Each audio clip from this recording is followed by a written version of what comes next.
Yo guys, what is going on? Jake Felzine here. You're this far, you've already seen it, you know what we're doing today.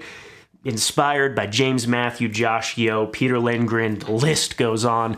We're making an epic, handheld B-roll style video. Everyone's doing them, and I thought this looked like a fun challenge. I gotta get on this because you guys know us, creativity from constraint. We're always looking for new things to push ourselves and grow as filmmakers. However, if you've seen any of their videos, you know that they're going handheld with just their cameras. And if you've seen any of my stuff, or if you're new around here, I pretty much run and gun everything all by myself. I'm pretty much a one-man operation, so we're gonna do this with a little bit of a twist. As you guys know, I'm typically the model in my videos. I'm gonna be the model again in this video. The subject, I guess, is a better word. Not a model. We're gonna limit ourselves to 2 tools with our camera. We're gonna have a tripod and a friction arm, and we're gonna see what kind of cool B-roll we can make. You've already seen it, I haven't. Let's go make it happen. So we're actually getting started here in the office, just kind of giving you a preview. Here's what we're using today, the Panasonic GH5S, my baby, my main camera. I love this thing. We're filming B-roll on the G9, which is a camera you guys are probably used to. First couple of shots here in the office, kind of watching the Peter Lindgren video, and then we're heading into the kitchen, right, to do the actual B-roll sequence. But for our lighting, we have kind of this lamp right here on the desk. I have my kind of wand light over here casting this thing, and then this light that you're seeing on this side of my face is kind of my workbench light that I brought in from the garage. And then of course we have this big light dome, which is going to play a huge part in the rest of this video. But main camera that we're using is the Panasonic GH5S, a killer camera, guys. And yeah, let's head into the kitchen and let's get to the next part. Okay, and let's head into the kitchen, guys, show you sort of what I'm thinking. The lighting's terrible, but this, and it might even be flickering, this is the kitchen that we're gonna shoot on. I wanna use this surface right here. I hate that it's like this terrible, tacky, terrible blue. We're gonna change that. I went and bought this like super cheap tablecloth. We're gonna throw that down over here. We're gonna get the lighting in here to look like 10 times better because it just looks really bad. It's uneven, but we're in the kitchen and that's how we're gonna do it. Real quick, let's just time lapse that and then we'll get all this lighting set up and we'll be ready to go for the rest of this shoot.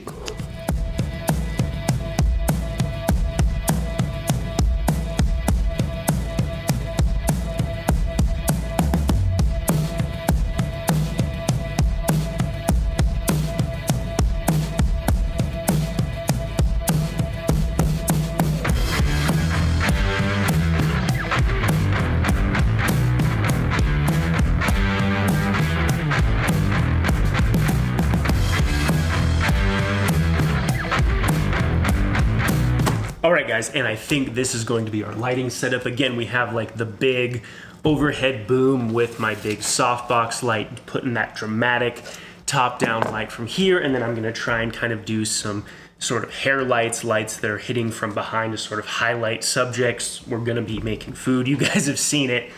So I'm hoping to use kind of my wand, maybe some of my other directional lights. We'll see how the vibe kind of goes, how the shots are looking to sort of highlight this stuff. Now, the first shot that I really want to get is kind of the hero shot. I want to see if we can get a real big, wide, kind of like you guys are seeing now, maybe something similar of me kind of with the camera sort of punching in, me sitting like this. We'll have to figure something out. We'll get all the food laid out, and then I think this will be kind of our first shot, is this right here. This video was already hard enough to make all by myself, let alone I'm trying to do a behind the scenes camera at the same time. Guys, this is crazy. Okay, and for some more sort of behind the scenes, we are using the new Peak Design travel tripod with the GH5S for this shoot.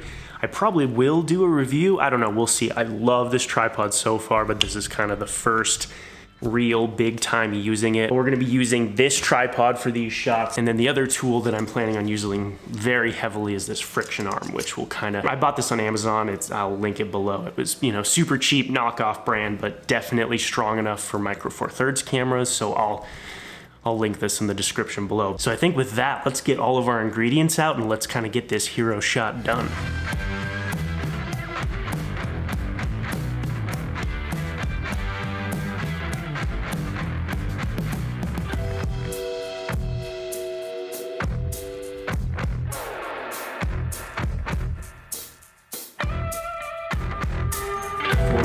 So let's see.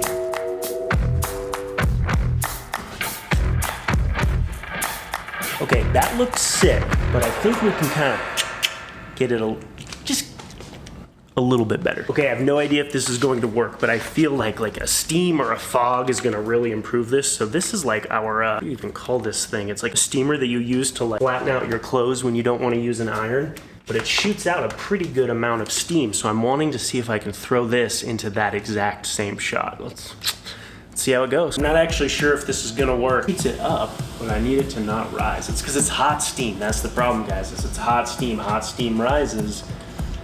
Ooh, it looks sick right there. Look at that shot. This might work. This might work. Okay, I definitely feel like that worked. That was cool. I think we're gonna invert this tripod head so that we can hang the camera upside down. If this will work, I haven't done this before. First time doing it with this tripod. It wasn't too bad. I can see why now people don't do this all by themselves. This is nuts. Throw it up. Throw it up. I'm gonna throw it up. Just like the record to show that it's 9 o'clock and we are still not eating dinner yet, taking way too long.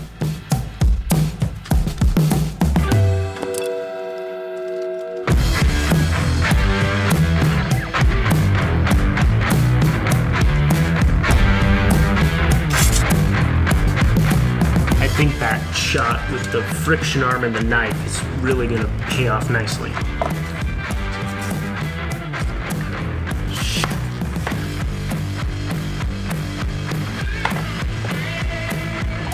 See if we can get this friction arm nice and tight onto the cutting board, and then let's see if we can tighten this friction arm up.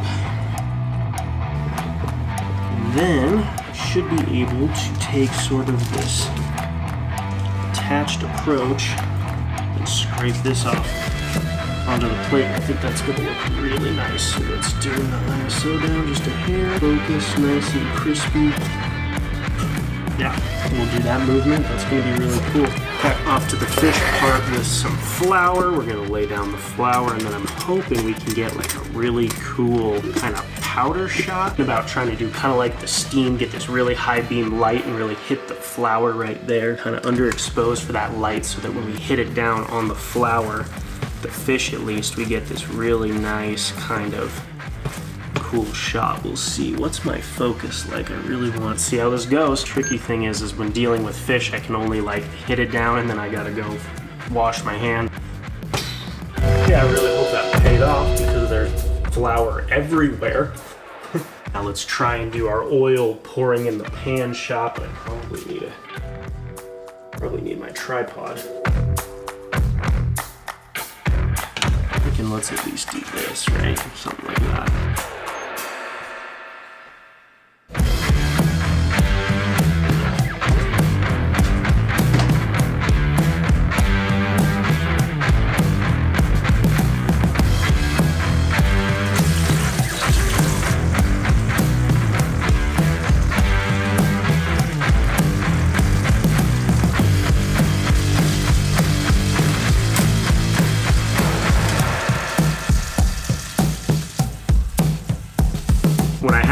On here, it like doesn't fit, so we're gonna use my phone to like prop under the lens. It doesn't have to be perfect, guys. You just have to kind of jerry rig it as you go. This is what's so much fun, is I'm glad I'm doing the behind the scenes so you guys can kind of see how I'm doing some of this, but at the same time, it's like, man, if I was just doing this fresh, it's like there's all this creativity, and it's just like, what can I capture to make this work?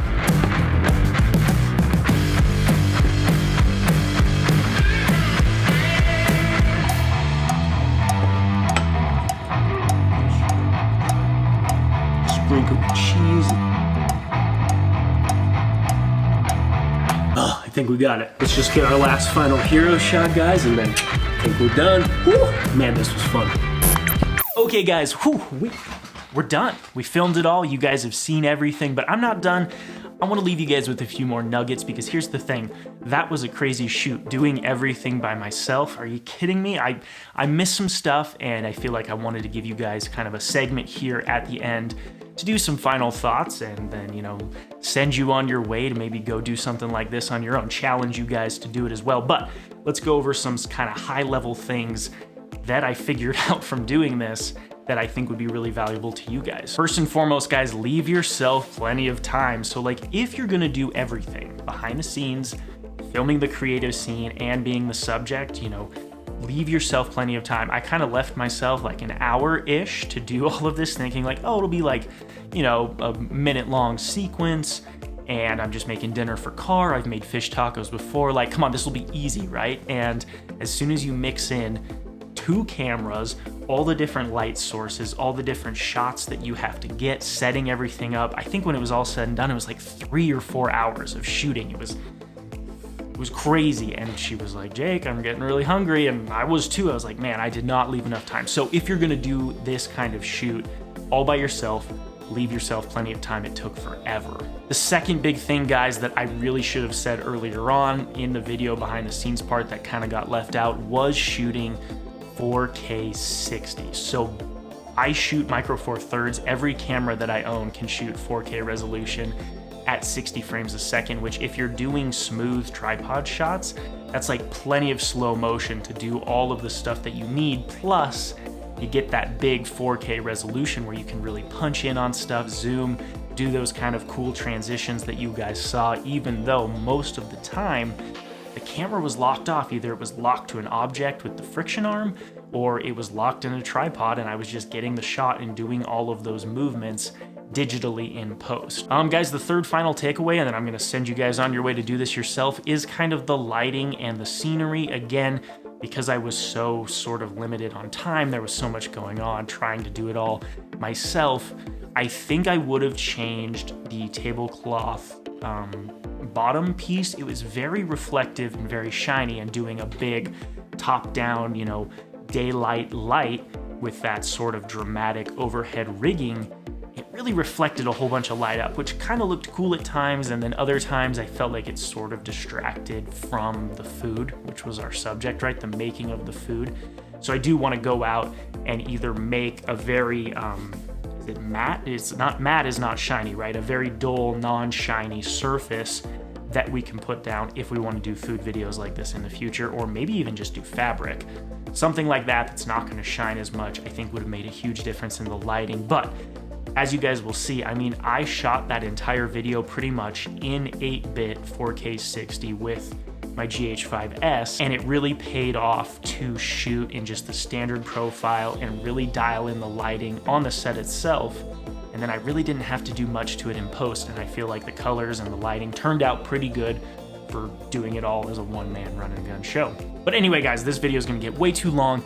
Just wanted to leave you guys with some of my final parting thoughts. I can't wait to keep doing stuff like this. Going into the new year, I'm getting really pumped to kind of do challenges and sort of give ourselves actual constraints. You know, you guys know it, I've said it for forever, but creativity comes from constraint. That is what I believe in. That's like the motto on this channel. And going into next year, I just want to do more of these challenges that really constrain me as a filmmaker, because I've acquired so much gear. It's fun to try to do challenges where you don't have everything at your disposal and you try to make something really cool, right? So anyway, looking forward to doing more of that. You guys have a good one. I'm getting out of here. I challenge you guys to do this yourself. Make a Peter Lindgren type video with just your tripod and maybe a friction arm, and see what you guys can do. But anyway, peace out. You guys have a good one. I'm getting out of here. Of course, do not forget, as always, that creativity comes from constraint. And I will see you guys in the next one. Peace.